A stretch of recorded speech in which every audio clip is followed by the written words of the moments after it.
I bought this N-scale model Shinkansen on my first trip to Japan in 2002 for my dad as a souvenir. When he passed away 10 years ago, my mother gave it back to me. It's a model by a company called Trane, and it's just static. There's no motor, lights, and the trucks don't pivot, so it can't be used on curves. So let's build a diorama for it. Because I don't have the rest of the train, I need to hide the back of the model in a tunnel. My search for Shinkansen exiting tunnel gave me several search results for the Seikan Tunnel.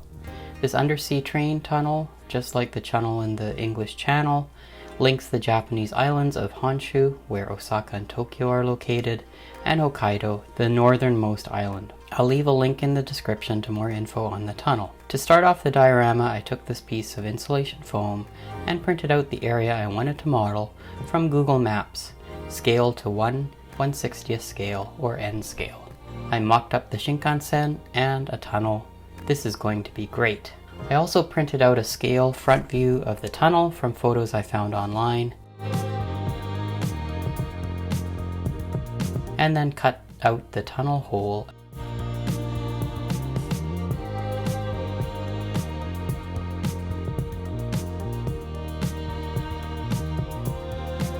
and sanded it smooth.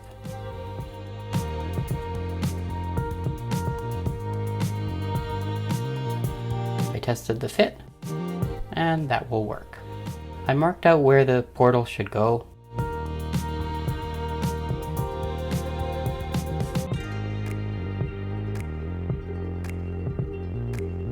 Now it's just the painstaking task of scribing in lines.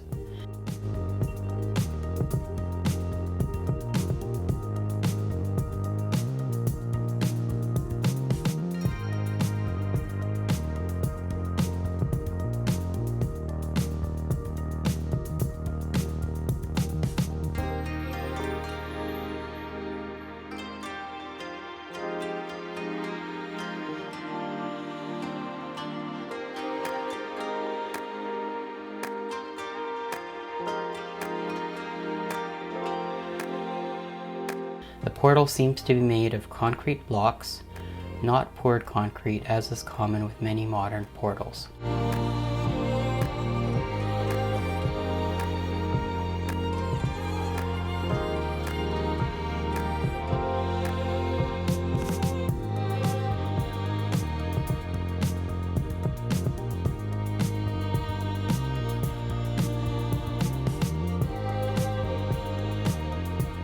A bit of tacky glue to glue it in place, and some weights to hold it in place while the glue dries.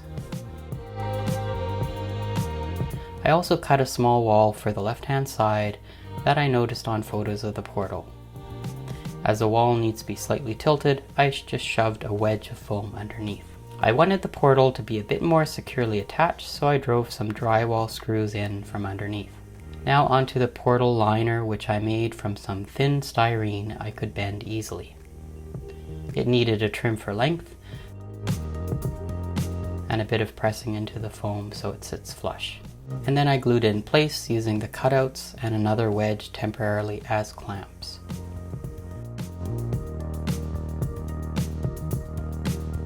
The tunnel actually exits onto a low bridge, and I happen to have a piece of Sintra left over from my last diorama that was just the right width.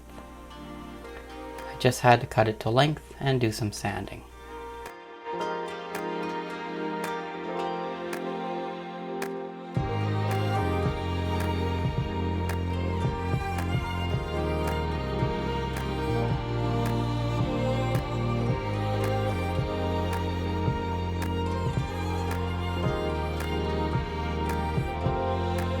That's looking good.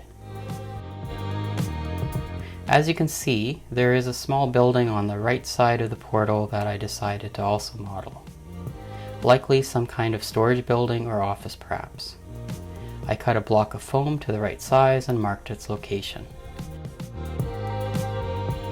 To make the ribbed siding, I took a piece of ribbed styrene and cut the walls to height.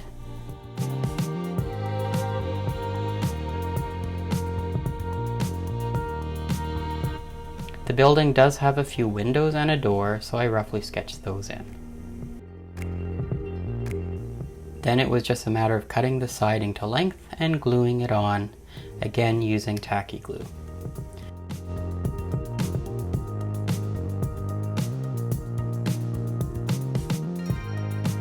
The walls with the floor and windows were a bit more tricky since I had to cut out the siding and do some filing.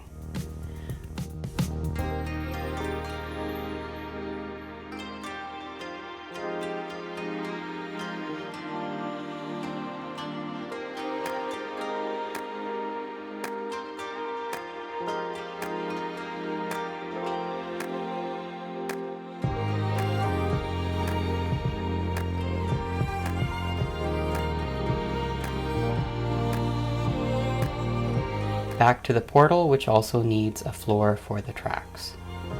So I took a thinner piece of Sintra and cut it to width and length. And checked it for level. I needed to cut another piece of Sintra to get the floor even with the bridge deck.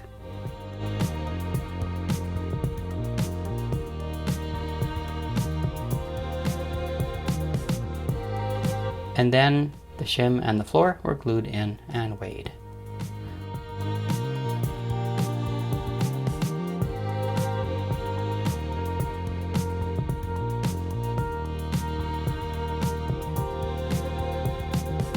I also glued the tunnel liner to the floor. I'm using these interesting clamps that I bought in Japan that are used for hanging clothes on clothes rods for drying outside. They open super wide, so they're great for this application. Back to the building. I glued in the door and clamped it in place with another one of those clamps.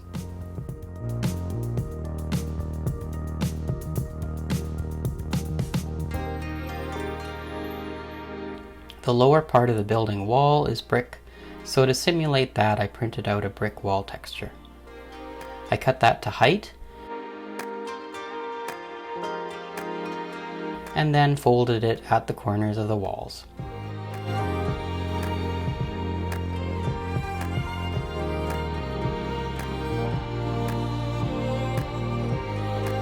And glued it in place.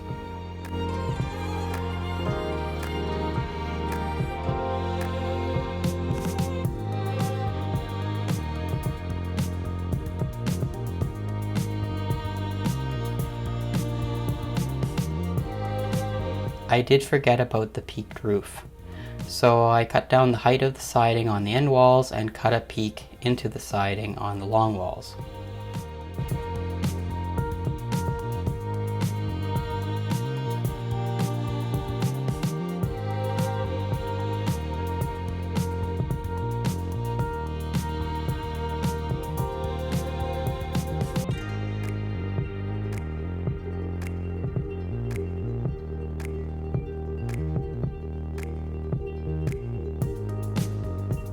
The glue hadn't set yet, so I was able to pull off the siding and then stick it back on. To slope the top of the foam block, I just sanded it down. I also added some corner trim to hide gaps where the walls didn't quite meet. However, I made a mistake. I used styrene cement to attach the styrene corner trim, and it melted the foam a bit. Luckily, it didn't go all the way through the block, but it still was not a smart idea. I cut the roof from some corrugated styrene sheet.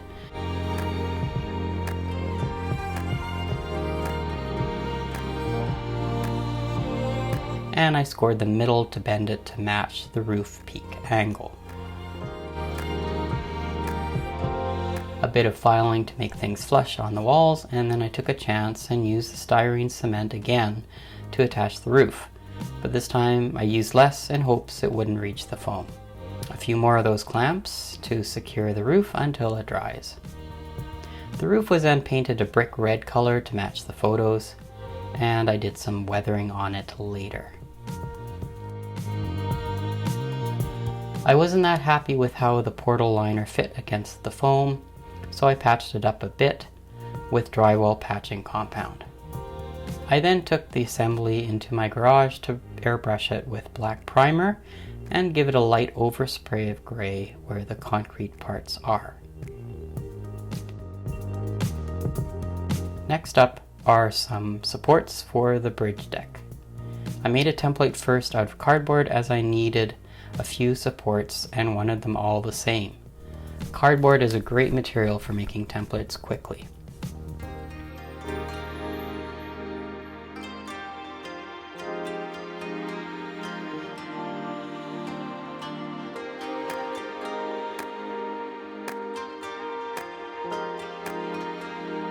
I had previously off camera glued in a spine for the bridge out of some foam, and onto this I glued the bridge deck in place.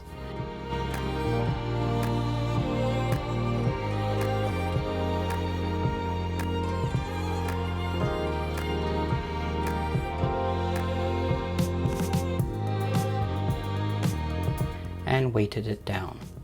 I cut the supports out of some more sintra on my bandsaw in my garage and then had to sand them, as the bandsaw blade does leave a rough finish on the sintra. I used a sheet of sandpaper, but also some nail files.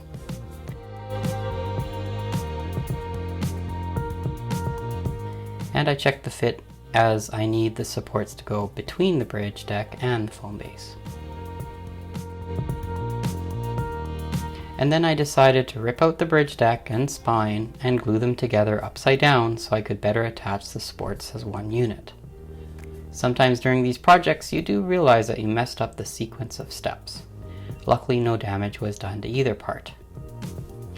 The spine needs to be perfectly centered on the bridge deck, so I drew a few guidelines.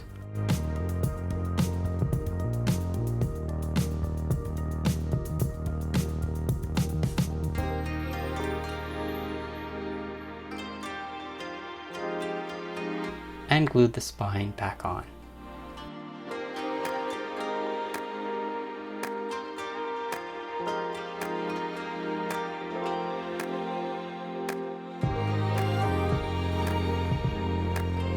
The supports were a bit wide, so I cut them down with my razor saw and miter box.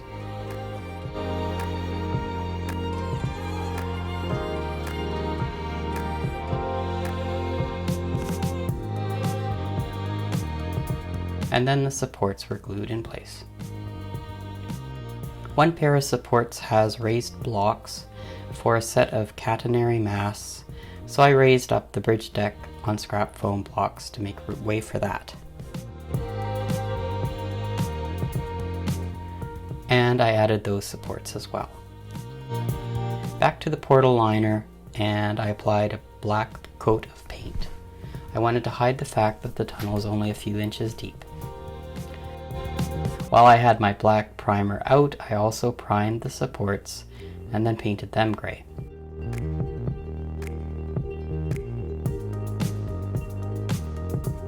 Again, on my bandsaw in my garage, I cut out another piece of sintra as a back panel to the diorama.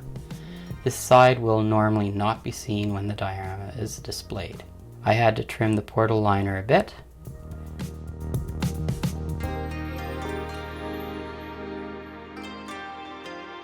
And then this gap that you see here will be filled in later. I used some of my Japanese double-sided tape to attach the back.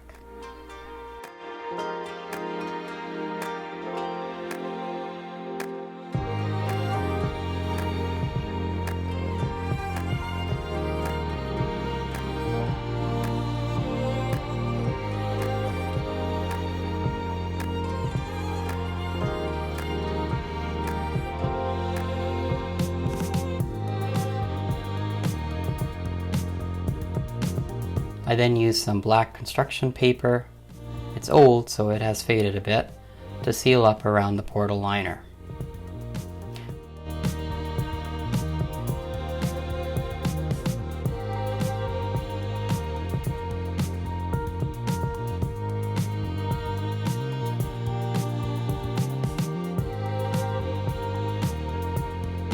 For the other sides of the diorama that will be visible, I use some oak veneer. Marking it and cutting it, and then attaching it again with the double-sided tape.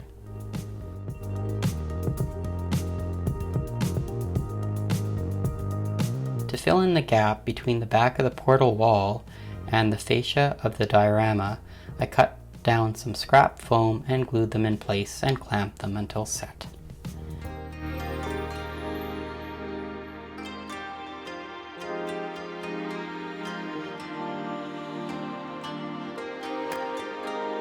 I then carved them down with a craft knife I borrowed from my wife, and she will probably never see it again.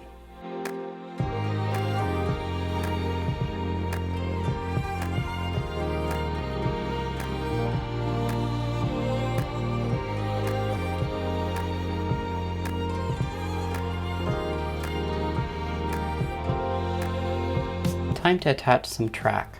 Luckily I have a lot of spare end scale flex track, so I measured the angle at the front and marked it with tape,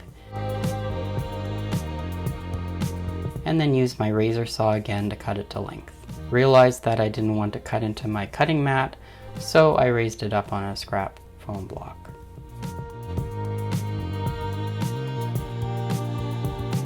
And glued it and weighted it in place. And then the other track was put in using a ruler to keep the track straight. While the glue was drying, I used some drywall filler to smooth out the top of the mountain behind the portal.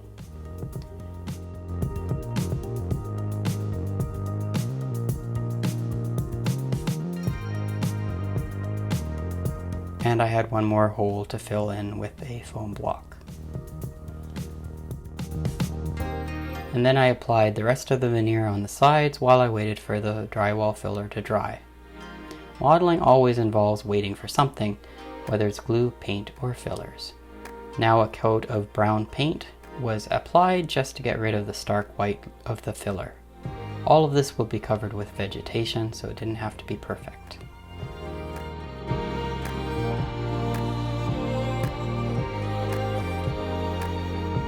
The tracks in the tunnel are dual gauge, with the standard gauge Shinkansen tracks, but then also a narrow gauge for freight trains. For this I stripped off the ties from some flex track and cut and glued a single rail on the inside of the flex track, butting up the rail against the molded in spikes on the ties.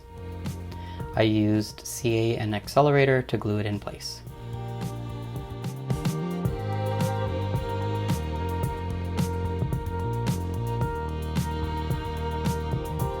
The tracks are bordered by steel plates both in the middle and the sides.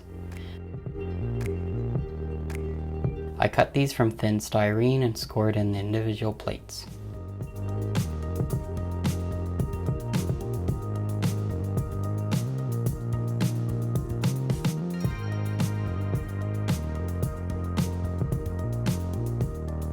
I then saved some time by first scoring and then cutting the parts to width.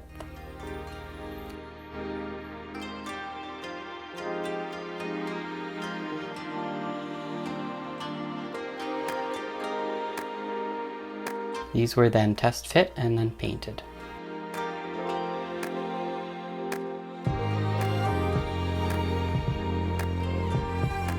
For the edges, I glued together a square strip that was the height of the ties and a flat strip.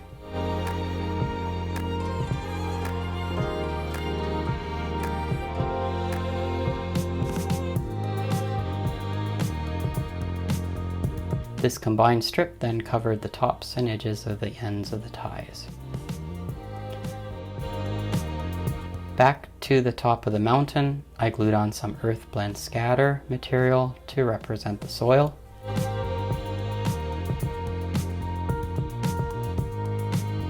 And then I glued on some ground foam clumps. This is just to give it an illusion of vegetation, and I covered the side too with some more clumps. I then added some dirt underneath the bridge on both sides.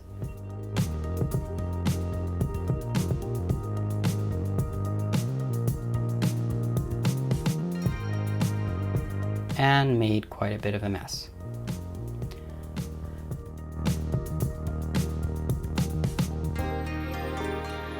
I blacked out between the ties with black primer, as some of this will show even after adding the plates I made earlier. I added more foam clumps to the left side of the bridge. And then I glued in the plates to hide the ties. These were cut to the angle that matched up with the end of the bridge.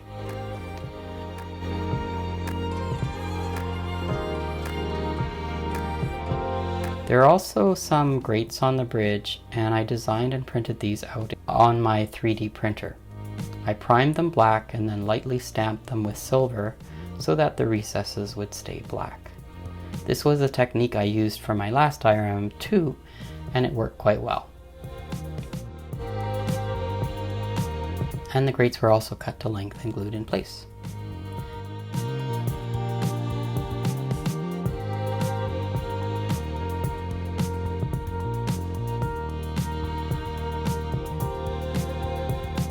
And some more plates. They don't go all the way to the portal. Now, I didn't for some reason like the paint job I did on the plates initially, so I repainted them. Getting colors right is still something I'm working on. I'm not that happy with the color on the finished diorama, but it will do for now. Again, progress over perfection. The plates between the rails also have these round white objects. I'm not sure what these are actually for, but to model them I just used my hole punch and some paper. This was tedious work, so I won't show all of it as you'll probably get bored pretty quick.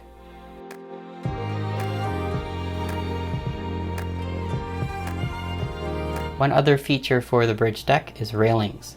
These were actually on a raised section, so I had the idea to sandwich a piece of nylon window screening between two square strips of styrene. This worked quite well, but was a bit fiddly to get the screen straight.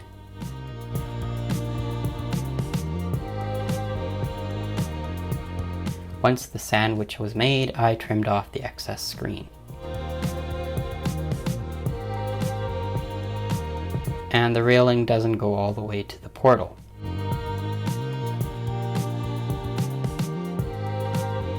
I gave the two railing bases a gray coat of paint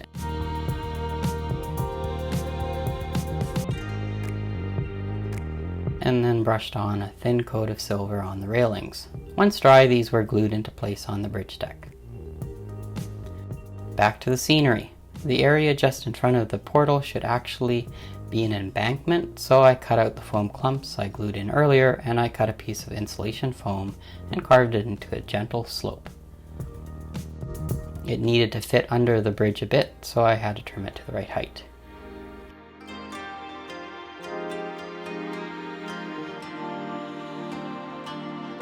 This was then painted brown and foam added back on.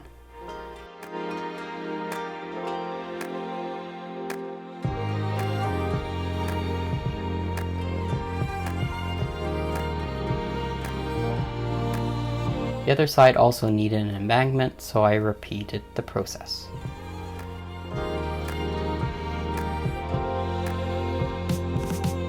I then decided to add a bit of weathering to the tunnel portal. From rain and moisture, the top is stained black, and at first I tried my pan pastels but wasn't happy with the result, so I switched to a black acrylic wash.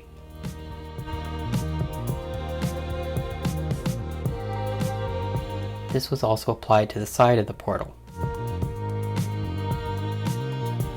One detail I wanted to add is this small sign that is between the tracks. I mounted the printout on some thin styrene, cut it out, colored the edges with a marker, and stuck it in place. It looks good and it adds a bit of color to an otherwise dark tunnel mouth. The portal also has a sign. My wife, who is Japanese, thinks it's written in an old Japanese font, as she had problems reading it too. I'm guessing it says Seikan. I mounted it to styrene, cut it out, colored the edges, and stuck it in place using the cutout in the printout to position it. I did a bit more vegetation on the side, and I made some trees out of astilbe stalks like I did on my last diorama. These were coated in white glue and dipped in fine ground foam. I will often find plant material in my garden that can be used for my model railroad or dioramas. I just need to dry it well and ensure that I don't bring any pests into the house. Holes were poked in the foam and the trees planted with some tacky glue. I then filled in around the trees with more foam. and added a patch of fine ground foam. I gave the house a quick coat of off-white paint to cover some flaws, and then cut out some clear styrene windows,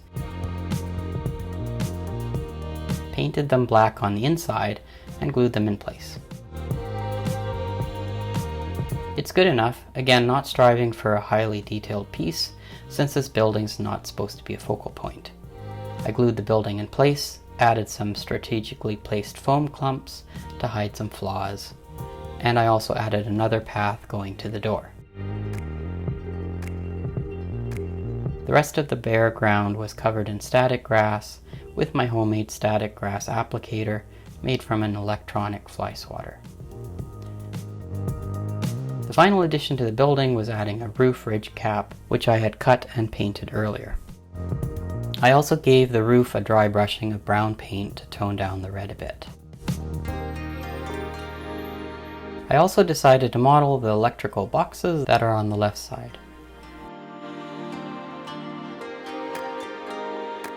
These were just some pieces of styrene cut to various heights, and some painted, some left white with a black roof. I may replace these one day with 3D printed ones, but for now these will do. I gave the back a final coat of black primer to fix some scratches and stains from adding the vegetation. I also patched up the corners of the wood veneer to hide the seams.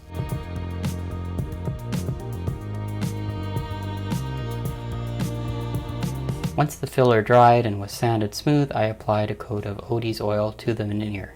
Odie's oil is a non-toxic natural hard wax finish that I use also in my other hobby, woodworking.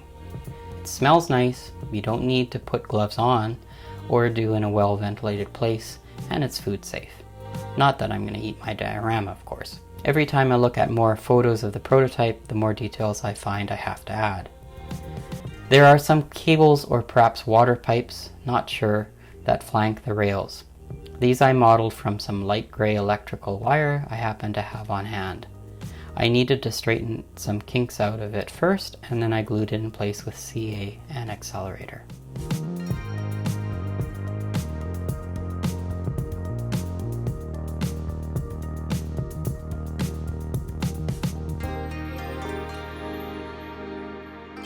And yet another detail.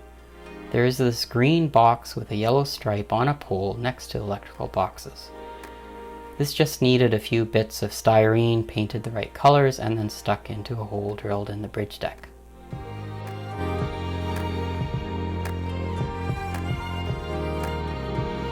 Okay, final detail, I promised myself. The catenary masts. I decided to scratch build these rather than modeling them and printing them in resin. I found some styrene pipe, I found a drill bit slightly larger, and just to make sure, drilled a hole in a scrap piece of Sintra to test the fit. The holes were then drilled in the top of the bridge supports. Now you know why these supports required this extension on top. I then grabbed a styrene H-beam as the main cross piece. To make it fit better in the uprights, I cut and filed off part of the webs on one side. To keep everything in place while I assembled the masts and cross pieces, I taped the mast to my cutting mat, aligning it with the lines on the mat so I had some guidelines to follow. H-beam was glued in place, and a thinner rod was cut for the catenary wire supports. I left it as a full piece for now. Some shorter braces were added, all glued in place with styrene cement.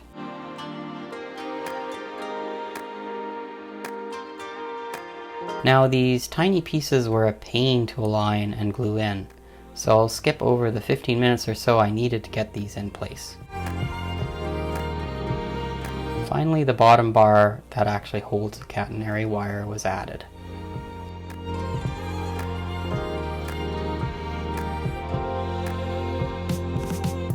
Almost done, and it's not falling apart. But I still have to trim the supports short. This was a bit stressful as I wasn't sure if the glue was going to hold, but it did. And it fits in place. A coat of gray paint, and that completes the diorama.